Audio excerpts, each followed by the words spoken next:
Hello friends, welcome to our channel Knowledge Amplifier.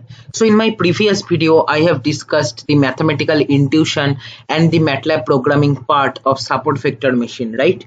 So this particular algorithm can be used for classification as well as regression machine learning problems, okay? And as you know, it uses a technique which is popularly known as kernel trick to transform our data, and then based on those transformations it finds an optimal boundary between the possible outputs or different classes present in our data. Basically, kernel trick is used to transform the data to some higher dimensional space if required. Simply put, it does some extremely complex data transformation and then figures out how to separate our data based on the labels or outputs whatever we have defined, right? So this is what is the simple concept of SVM. Now coming to advantages, there are multiple advantages of SVM due to which this is very popular, and I am going to discuss some of them. And this is very important interview part also. Many interview questions frequently asked from this particular topic, okay? So let us try to understand the first advantage, and that is SVM is more effective in high dimensional space. Okay, that is, suppose you are having one data which has many input features or explanatory variables. Okay, sometimes it might happen also that number of features actually more than total number of different data present in your data set. Okay, in this type of scenario where other algorithms might suffer from curse of dimensionality, SVM might work exceptionally well. And now let us try to understand why SVM works in a very good way in high dimensional space. What is the intuition behind that, right? Let us try to understand. So we know that SVM is a classifier that uses a hyperplane. The fancy term is decision boundary to separate the data points into different classes or groups, right? Now SVM does not use all the data points, okay, to make the boundary. The data points also called as vector, right, in dimensional space, as you know from the fundamental concept of linear algebra, right?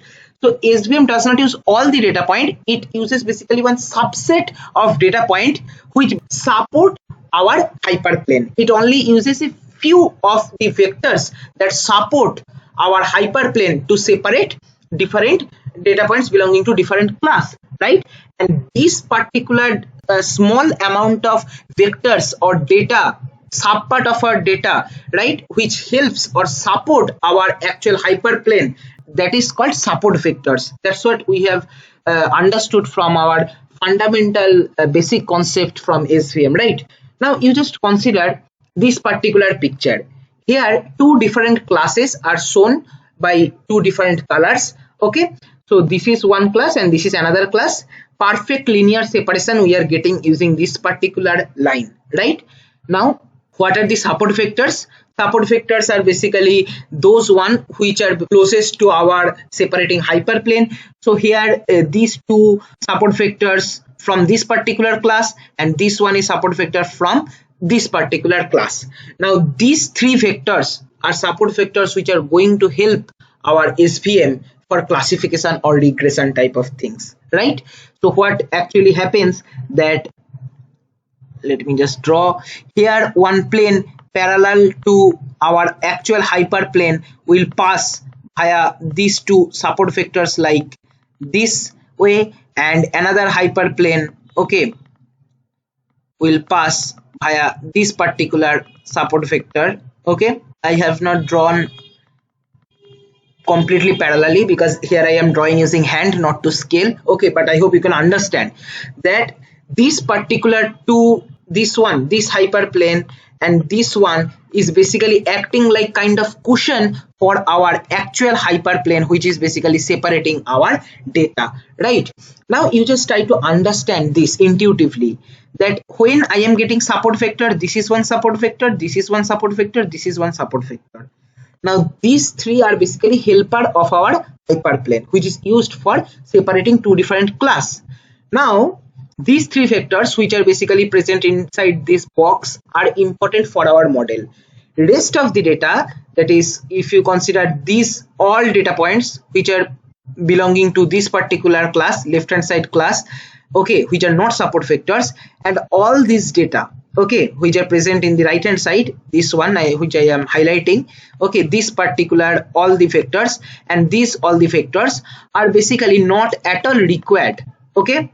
SVM only required these three helpers, not this one. So if you remove all these, okay, highlighted ones, then also our model can work properly, right? So these are support vectors, and as I have told you, if you remove the other points which are present outside this box from the feature space, right, SVM can still draw the hyperplane and can be used for classification or regression problem. So what we can understand, very small number of vectors are basically helping our hyperplane. Rest of the data or vectors we can ignore. If we remove also, that will not bother us much, right? And this makes SVM work exceptionally well in case of high dimensional case, right? What is high dimensional scenario? That is, suppose you are having many features, okay, and small number of data. Suppose I am having 50 features, different features, and I am having total number of data maybe 20, right? That time what happens? See, total number of features are more than our total number of training data. This time what happens? Other different algorithms might suffer from curse of dimensionality. But in SVM what will happen? In SVM it does not require the 20 data even. Only the support vectors, maybe 5, 6, maybe 10, okay, that depends on the scenario also, right? That minimum number only required, rest all you can remove. The algorithm is such that it does not require much number of data, so there is a very less possibility that it will suffer from curse of dimensionality, and this makes SVM exceptionally well for work brilliantly for high dimensional data, right? And the same concept is applicable why SVM is memory efficient, right? So if you consider KNN, in KNN, if one test data we need to classify or predict for regression problem, then all the training data we require, okay, we have to find out from all the training data what are the k nearest ones, and based on that we will conclude for classification or regression, right? So if you consider KNN, that all the training data is required each time for every new testing. But in SVM what happens? In SVM it is very much memory efficient due to this particular reason only. You can clearly understand that SVM requires only the support vectors, and apart from the support vectors, all these it is not at all required, all these datas, okay. So it makes obviously much memory efficient, right? SVM is relatively memory efficient, and that reason is very simple. It uses a subset of training points in the support vector. Not all the training data support vector, only a subset of training point are used for support vectors, and rest data which are not support vectors is not required for SVM, because we can draw the hyperplane once we have the support vector, and support vector is not all the training data, right? So it makes SVM memory efficient also. So these are two very, very important advantage of support vector machine. Number one, it works exceptionally well or brilliantly for high dimensional data. Number two, it is relatively memory efficient, like you can consider with respect to KNN, far more memory efficient, right? And one more thing, these are some concepts which you can easily understand, that SVM are very good when we have no idea on the data, right? Suppose you consider feature extraction using some deep learning pre-trained network. I am extracting the features using AlexNet. Suppose I have shown you multiple use case of this, right? Image feature extraction using AlexNet, and then train SVM model using that, and then use for image classification, right? So why I have used? Because whatever features was extracted by AlexNet, suppose there are maybe 200 different features are extracted from each image, but I am having only 20 images, right? But here other algorithms might suffer from curse of dimensionality, but SVM works exceptionally well for high dimensional data. So we are not at all bothered about the features or how many features are basically extracted by the pre-trained network AlexNet, like that. We are only bothered to train the model properly with proper kernel, because kernel properly you have to choose either linear or polynomial, and if polynomial with proper order. If RBF or Gaussian you are choosing proper C, gamma value, all these things you need to take care of. But you don't need to think much about data, because here you no need to consider the parts of dimensionality and all this, which makes us simply do the modeling part, right?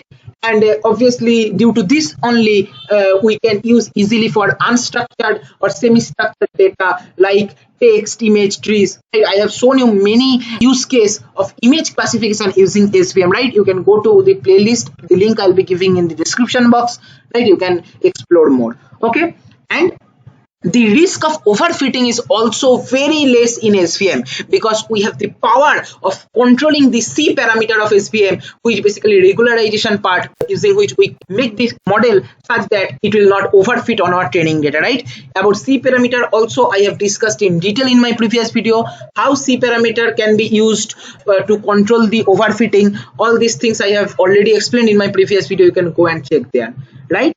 So these are most important advantages which you should always keep in mind before going to any machine learning related interview. Number one, SVM works exceptionally well for high dimensional data, and the explanation you can easily remember that only it requires the support vectors, which is basically subset of training data, not whole training data, right? Those data which are not support vectors, if we ignore those also, SVM has no problem. SVM still can draw the hyperplane using only the support vectors, right? And as it has to bother only with the support vectors, which is basically a subpart of our training data, so it makes it memory efficient also, because it no need to consider all the data, all the training data, right? And it works very good if we have no idea about data. That's why I have used FitC is COC or FitC SVM, right, for many image classification, right? And the risk of overfitting also less, which also I have explained separately using controlling of C parameter, right? So these are most important advantage of support vector machine classifier or regression. Classification I have already discussed. Regression I am going to discuss in my upcoming videos. I hope you have understood the advantages. This is all for this video. Thank you for watching.